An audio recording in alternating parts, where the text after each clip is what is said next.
السلام علیکم ورحمۃ اللہ وبرکاتہ.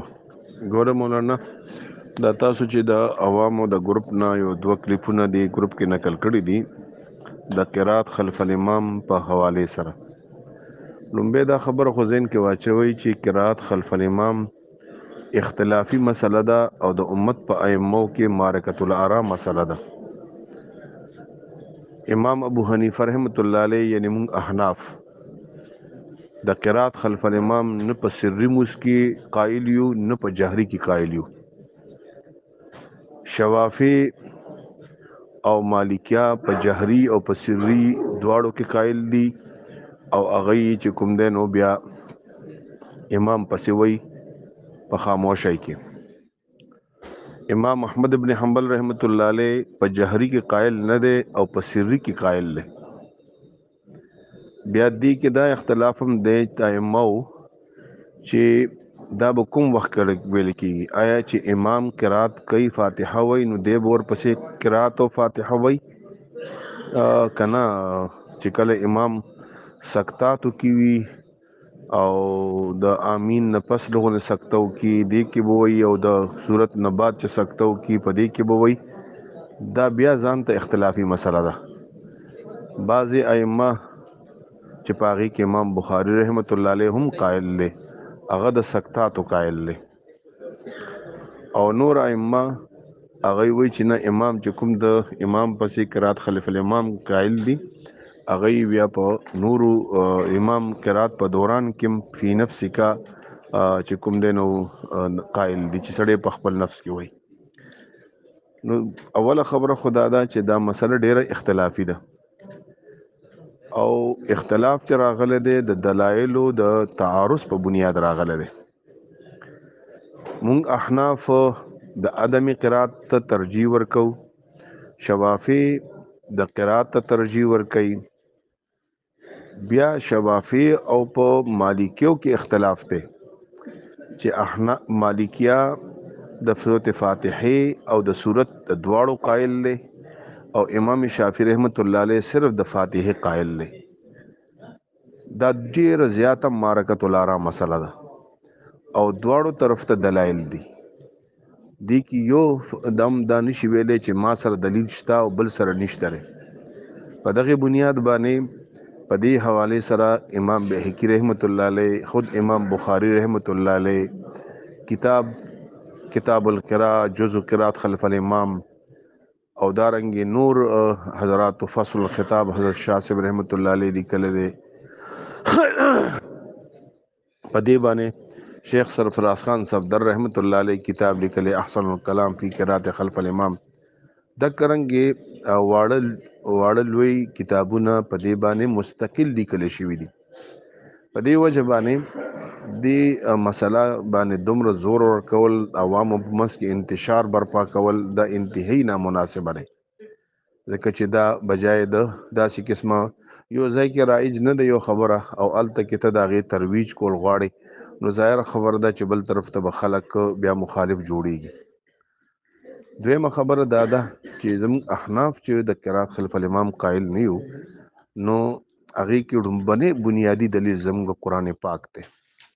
قرآن پاک کې الله جل شانو فرمای چې اذا قرئ القرآن فاستمعوا له وانصتوا لعلکم ترحمون. چې کله قرآن لوستې شي نو تاسو هغه اورئ او هغه ته خاموش کینئ.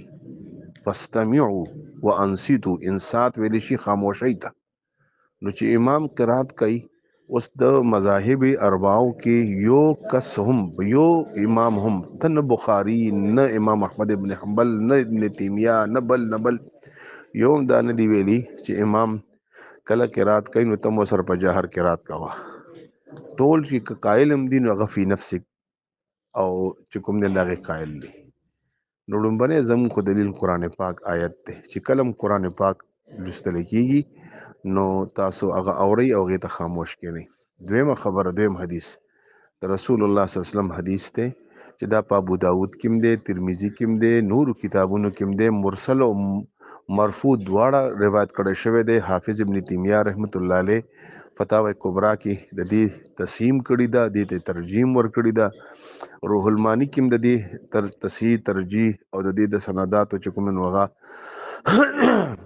تایید او تصویب موجود دی.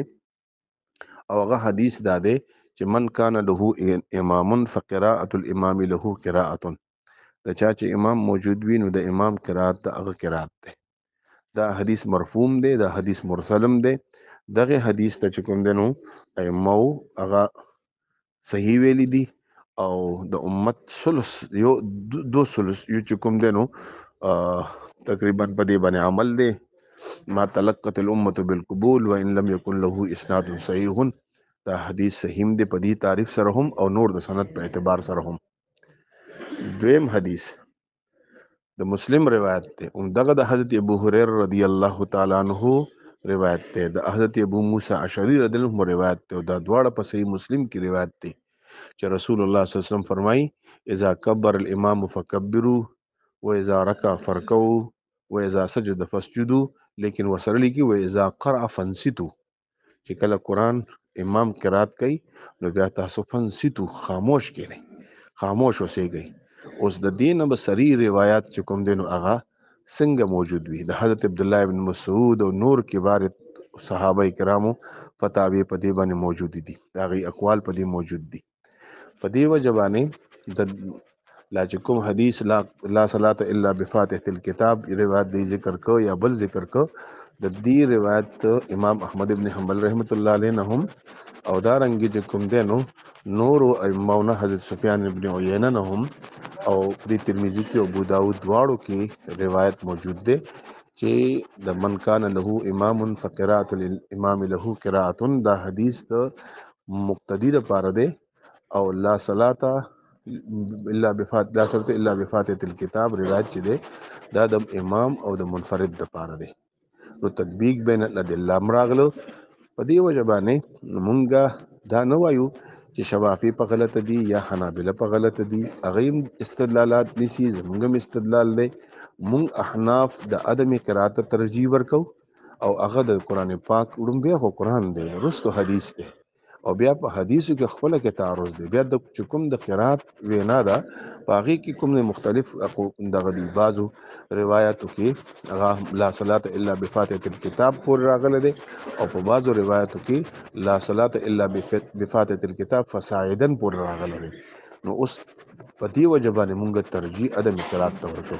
د دې لپاره که یو سړی تفصیلی بحث ګوري نو د مولانا سرفراز خان صفدر رحمت الله علیه کتاب احسن الکلام فی قرات خلف الامام دا د مطالعه کی که عربی شو کی وی نو د فصل الخطاب فی فصل الخطاب د حضرت نامان ورشا کشمیر رحمت الله علیه د مطالعه کی او دارنګ چې کوم نو په دې باندې ګڼ شمیر کتابونه لیکل شوي دي.